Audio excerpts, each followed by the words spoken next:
Salut à toi, futur trader, et bienvenue sur cette nouvelle vidéo où je vais tout simplement te parler d'un sujet très pertinent qui est d'actualité en ce moment, qui est le dollar américain.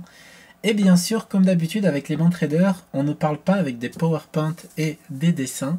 On va parler et en même temps, on va tout simplement trader notre session de trading. Donc je viens de rentrer actuellement sur le gold, donc deuxième position parce que je me suis fait BE sur la première position. Donc je vous montre rapidement mon historique du jour. Donc aujourd'hui, je passe pas une très belle journée en réalité, même si je gagne 3600 $ actuellement sur mon compte réel. Le problème, c'est que je me suis tout simplement fait avoir ce matin par le Dow Jones. Donc j'ai BE très rapidement, je me suis mis à vendre. Je vous montre rapidement mon plan sur le Dow Jones.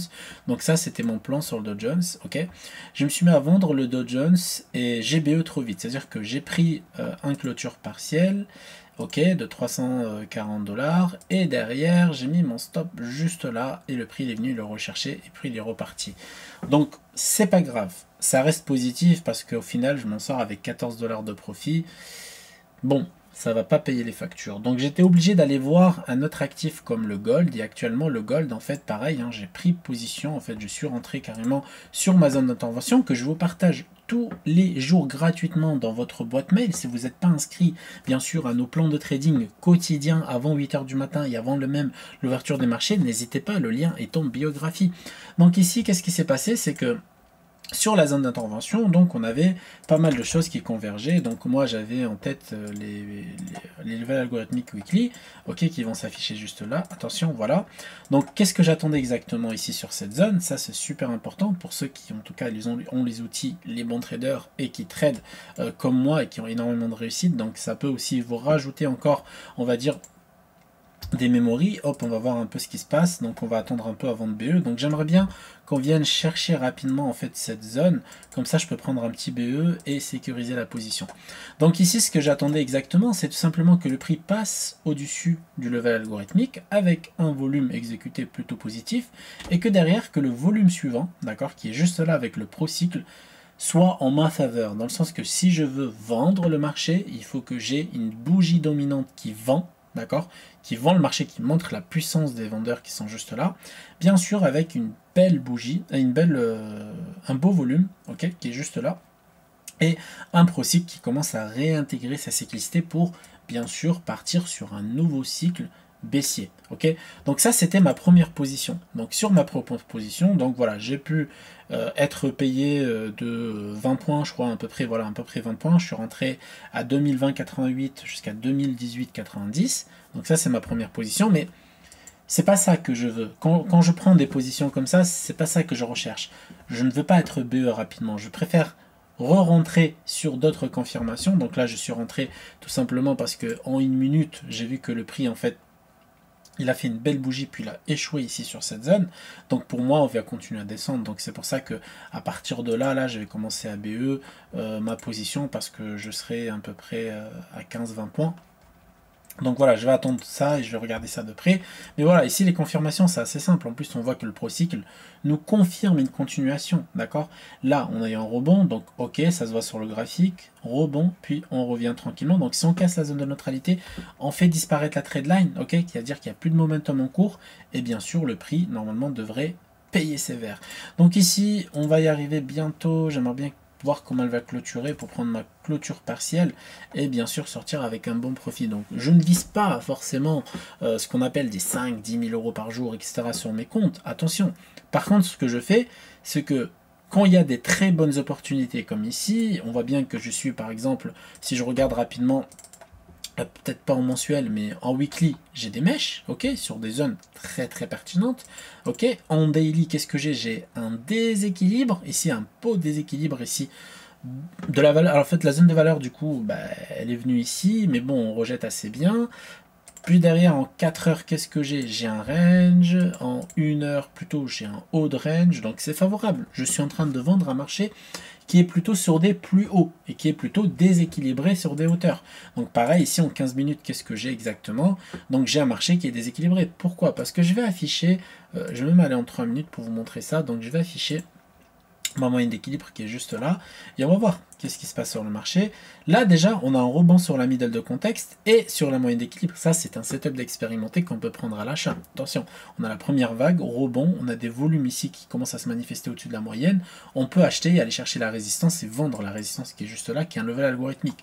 Donc ici on a le déséquilibre, ok, donc ça c'est le déséquilibre, parce que le prix s'éloigne de sa zone de valeur, d'accord, le prix n'accepte plus le prix actuel et s'envole. C'est ça un déséquilibre, d'accord. Derrière, on rejette ici avec un gros volume, donc ça nécessite un retracement sur des zones de valeur, donc des zones acceptées, donc là où les acheteurs sont rentrés, et là où la plupart des scalpers, intra-gestionnaires, etc., commencent à sortir d'opposition. Donc, ça paraît simple, mais en vrai, c'est simple quand tu suis les conditions, ok.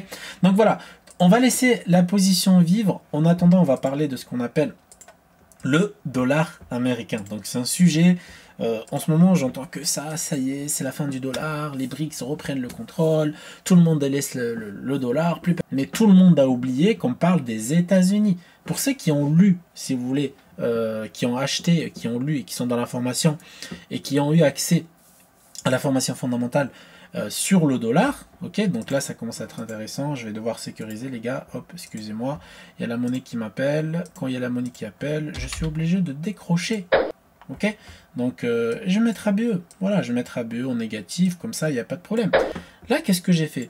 Voilà, 6479 $ sur le gold, c'est ça qu'on veut les gars, c'est ça qu'on veut voir sur vos formateurs.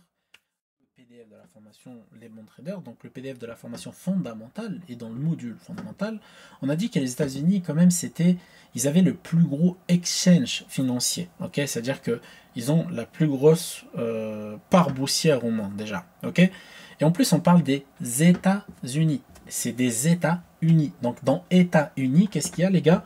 Il y a plusieurs États qui sont unis, d'accord, donc pour ceux qui parlent français, pour ceux qui comprennent très bien le français, c'est des États-Unis, ok.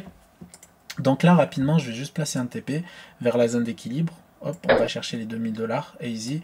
Voire même, on va le mettre même par là et on verra comment ça va se passer.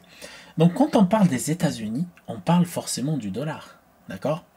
Et quand on entend que les BRICS, ils veulent tout simplement créer une monnaie qui est tout simplement indexée sur l'or, pas de problème, ok. C'est sympa, c'est bien. Qu'est-ce que ça va faire si tout le monde n'utilise plus le dollar et utilise leur monnaie à eux, ou le yuan japonais, ou je sais pas quoi? Sachant que c'est des pays qui ont plusieurs caractères, c'est-à-dire qu'on parle de la Russie, on parle de la Chine, on parle de l'Arabie Saoudite, on parle même de l'Iran, de l'Afrique du Sud, du Brésil, etc., etc. On parle de plusieurs personnes, en fait, de plusieurs personnages. Mais ça veut dire quoi? C'est-à-dire qu'ils ont tous un caractère déjà différent, une tradition différente, des intérêts différents, d'accord? Ça ne peut pas durer éternellement leur magouille contre le dollar américain. En plus de ça, la pression des US, pourquoi les US ils font rien? Ils disent rien en fait, ils font comme s'il n'y avait pas, en fait, il n'y avait pas un intérêt à intervenir dans leur guerre avec la création de la nouvelle monnaie. Pourquoi ils le font pas les gars?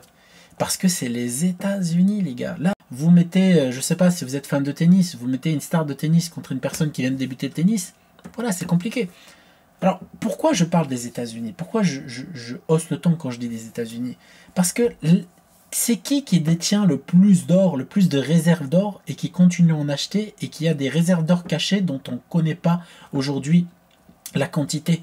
C'est pas la Russie, c'est pas la Chine, c'est pas le Brésil, c'est pas l'Inde, c'est pas l'Arabie Saoudite, c'est les États-Unis, les gars. C'est les États-Unis.